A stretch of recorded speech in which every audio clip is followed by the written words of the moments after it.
So this here is really the best part of this whole situation. The fact that I've got the cab over here and I can lift up both sides. I mean, I can lift, both and get it up at a nice working height. I can just hook around this frame rail and tip it up on its side and then flip it over. I mean, the potential to move this thing where I want, any position, any height, whatever, is going to make a huge difference, because there's a lot of little nooks and crannies, getting in under here, all these little spots that need to be cleaned up and degreased and all that. So really, this could not have worked out better.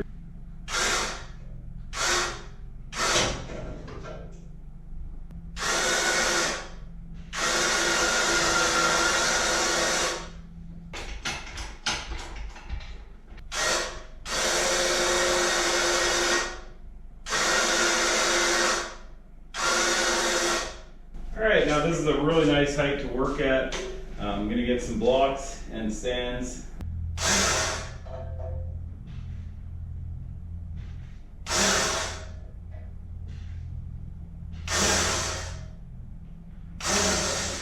Okay, well, I've got it up at a very nice working height. It is a bit wobblier than I would like. I think most likely I'll leave the cranes attached. The time to really start getting serious about the actual restoration part of this project is coming right up here. So just cannot wait to see this frame painted and protected and really gone over thoroughly. All right, first up, I'm going to remove these little mounting plates here. So I'm pretty sure these little plates come from the PSC XD steering gear kit, and you have to kind of relocate the sway bar about a ½ an inch forward or so. So I'm going to remove these first, and then I'll get the other side.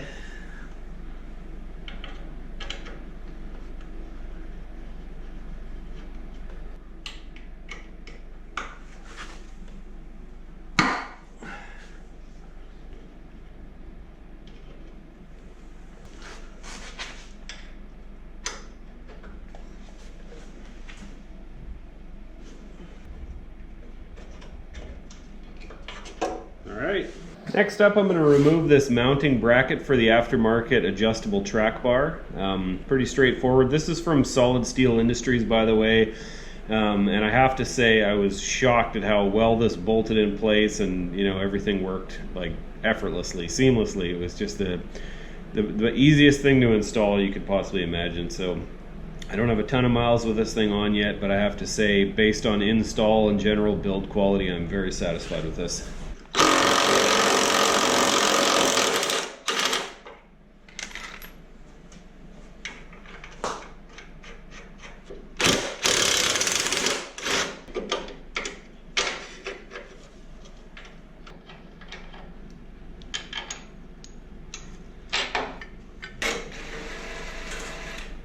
Alright, front brake line is out of there. Next up, I'm going to remove this mount for the parking brake. Parking brake cable, I should say. Alright.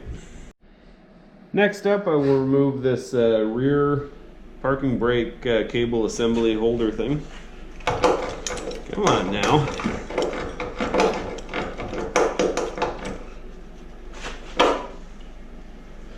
Probably help if I pulled the nut off there.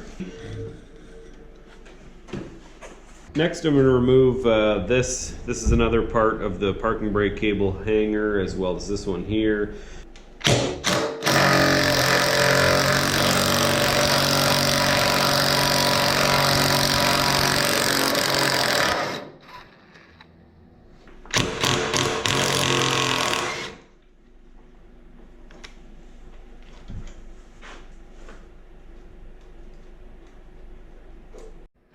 Now I'll remove these supports that hold the box up.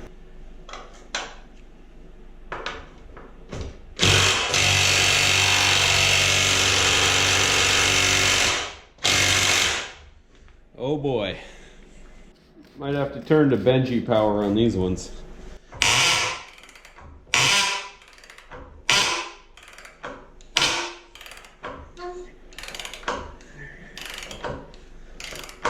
Ow!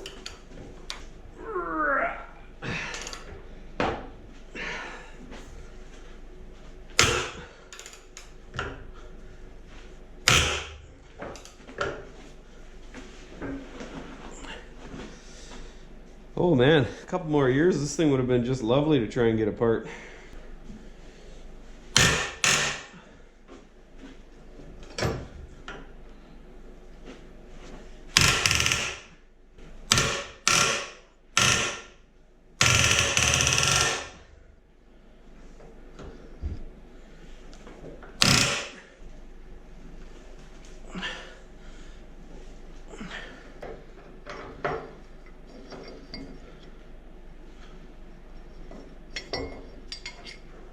Well, that was easy.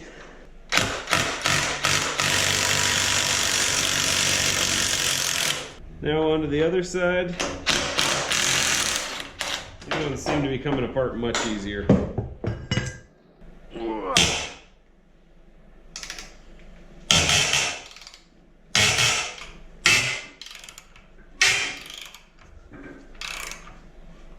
Yeah, at the rate these ones are coming off, imagine a few more years and probably would have been a bit of cutting going on there, or some heat.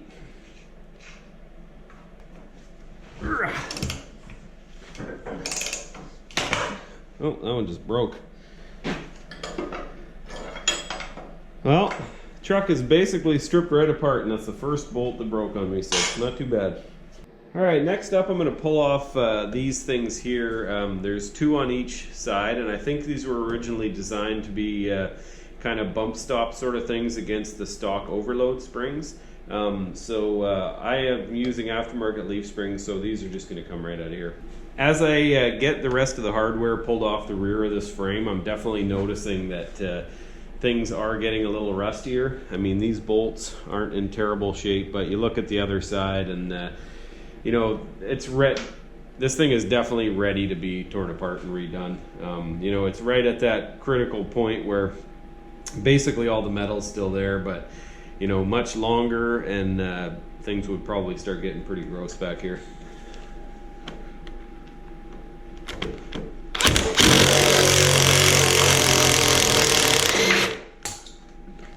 All right.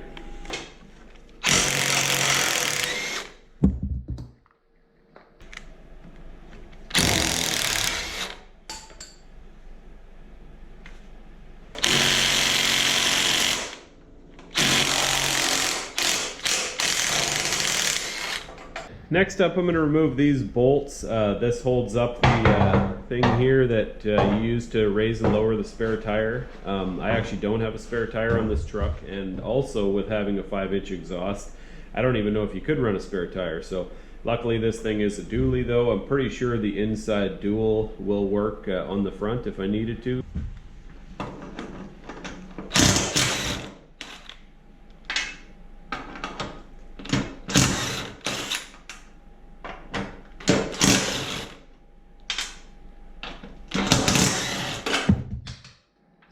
And she's out. Self-ejecting. Next, I'm going to remove this exhaust hanger.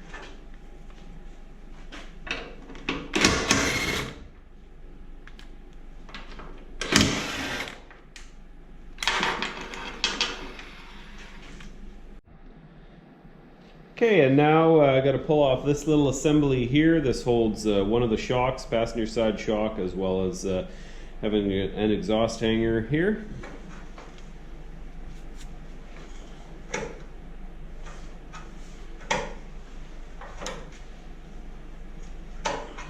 I went through and sprayed a whole bunch of WD-40 on the other side about an hour ago or so, just to give myself the best chance of getting this apart. Yeah, I'm gonna have to scrape off both sides. There's just years of gunk caked onto them, and I don't want to risk stripping it out.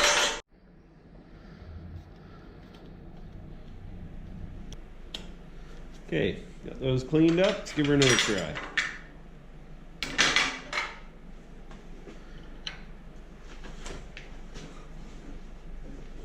Alright, well, we got this thing off. I have to say, trying to clean inside this kind of stuff while it's on the frame would have been a complete nightmare. So having access to this is going to be really just lovely.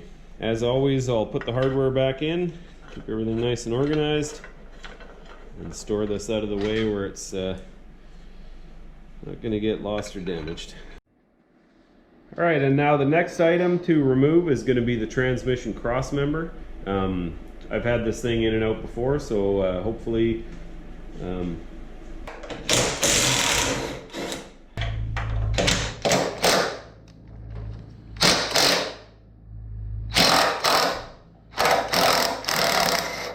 sometimes you have to wrestle with these things a bit. The fact that I can get access like this though means that I'm probably not gonna have to, so and there it's out. Well, a bit of fiddling around and this one has actually loosened up a bit, so now I'm just gonna see if I can knock it out of there.